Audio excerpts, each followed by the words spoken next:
Você sabe o que é gramscismo?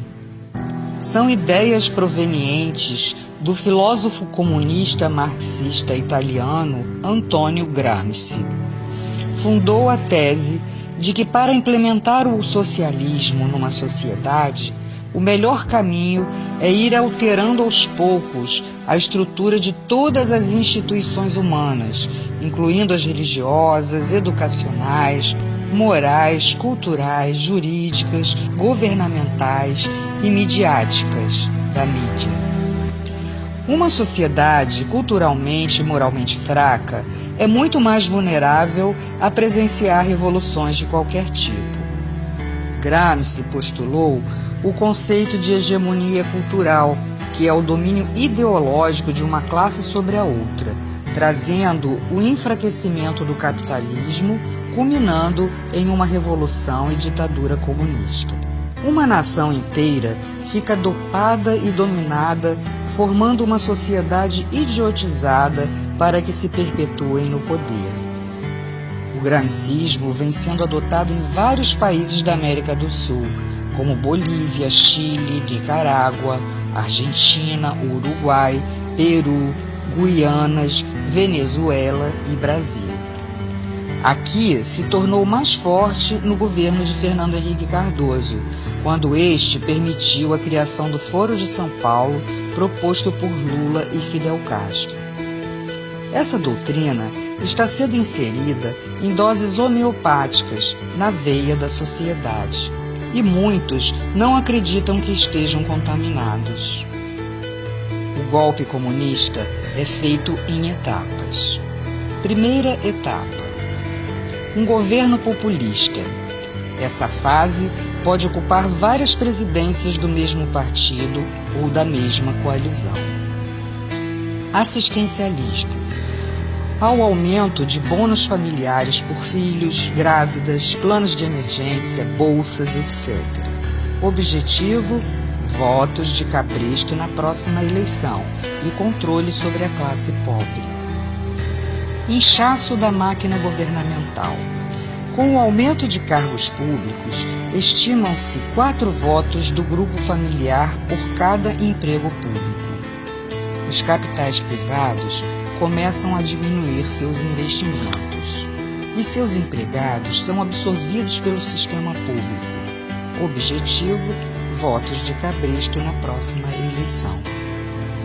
Aumento de salários e aposentadorias, inclusive sem contribuição prévia.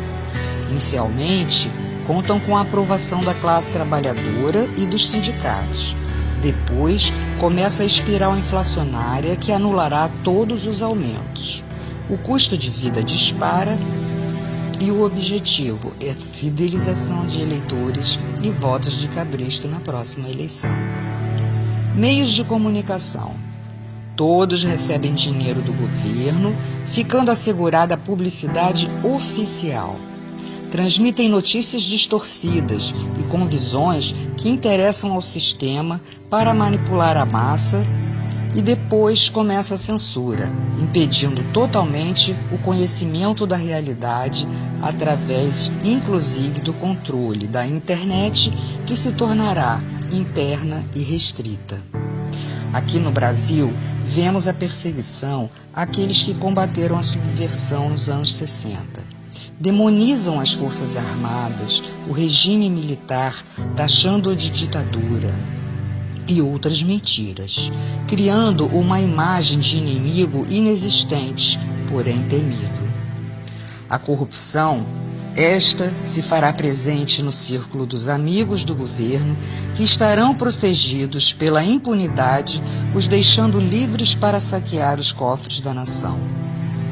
Uma outra manobra é promover falsas acusações de discriminação às minorias, como índios, homossexuais, presidiários, drogados, etc.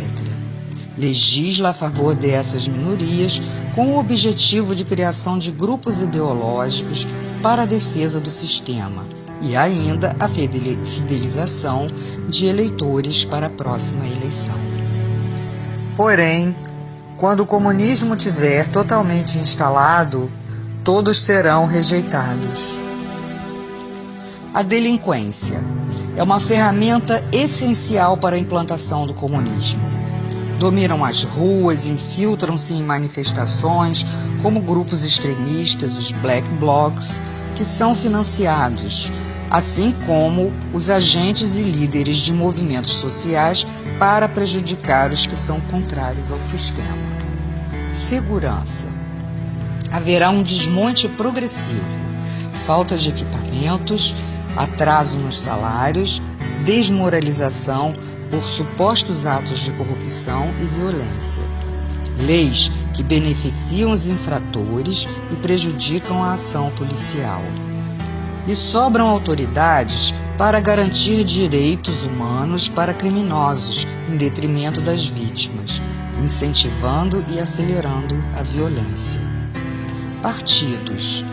Grande fragmentação e alinhamento com a base do governo. Não havendo referências, pois todos seguem a mesma cartilha. Ocupações. Promovem as ocupações de terras públicas ou privadas. Invasões incentivadas por elementos que se beneficiam com a exploração dos menos favorecidos, cobrando aluguéis. Como prenúncio das expropriações, os capitais estrangeiros começam a sair do país e entram empresas de nações ligadas ao sistema. A mídia passa a perseguir os empresários nacionais, havendo quebra de muitas empresas e a estatização de outras. Assim, a classe média não consegue se organizar como oposição. Há o aumento também de ONGs de esquerda e a criação de grupos de choque. Na educação, a criação de novas universidades, diplomas à vontade, facilidades a grupos que sustentem ideologicamente o sistema e promovem ensinamentos distorcidos. A essa altura, o nível educacional é muito baixo para que se mantenha o povo na ignorância e sob controle do Estado. Cria-se a classe braçal do proletariado. Impostos. Oneram os trabalhadores com a alegação de que a finalidade confiscatória é para a redistribuição da riqueza. Porém, serve apenas para manter e financiar as gordas contas do governo, mantendo luxos e ostentações. O narcotráfico. Através dele se dá a deteriorização, principalmente dos jovens. As organizações criminosas movimentam uma grande quantidade, onde o acobertamento se dá, inclusive, no tráfico de armas. Sindicatos. A princípio, formados com o intuito de coibir greves através de acordos com o governo. Posteriormente, os dirigentes não alinhados com o sistema se retiram das centrais sindicais na tentativa de formarem centrais dissidentes, sem a menor possibilidade de êxito. Saúde. Criação do sistema único com crescente diminuição da qualidade e precário atendimento, utilizado pela maior parte da população. As prestadoras privadas, com a inflação crescente, altos custos e encargos, acabam sendo obrigadas a vender suas empresas ou então serão estatizadas. O efeito é um grande colapso na saúde. Segunda etapa. Destruição da classe média, fazendo-a culpada pela pobreza dos outros, culpada pela discriminação. Ela, temerosa, não consegue fazer frente ao sistema. Constituição. Várias modificações são feitas, criando lei da mordaça, do aborto, da censura, perseguição aos opositores, legalização da maconha. Promoção do colapso do poder judiciário, tornando-se servidor do governo. A impunidade aumenta, o crime domina as ruas, a espiral inflacionária dispara, a economia se deterioriza. Há a destruição moral e física das forças armadas e da segurança policial, e a centralização dos grupos de choque, que são as guardas bolivarianas defensoras do sistema. A criação de apenas 2 partidos, sendo um dominante e outro de falsa oposição. surgimento de falsos inimigos implantados para praticar conflitos, saques e invasões. Cria-se a lei que permitirá a perseguição de religiosos. Terceira etapa: tomada do poder. Os grupos de choque já citados estarão presentes em atos do governo ou coibindo as manifestações de oposição. Prisões por considerar crimes políticos. Serão feitas expropriações, confisco de passaportes, proibição de sair do país e novas identidades aos que estiverem de acordo com o sistema, sendo feitas avaliações e lavagens cerebrais. Racionalização de alimentos e com direitos apenas aos que tiverem a nova identidade. Severas deportações, total controle social e fim da liberdade. Portanto, as portas do inferno estarão abertas para todos serem aprisionados com correntes e cadeados nesse sistema trevoso. Se não quisermos nos tornar escravos, devemos lutar por todos nós e nossas famílias, pela nossa liberdade enquanto há tempo.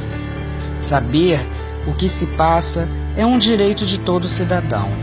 Vamos nos unir, ir para as ruas, demonstrar nossa insatisfação e pedirmos a faxina dos três poderes. Assim, teremos a chance de voltarmos a ter um país próspero, de luz e de paz. Faça a sua parte.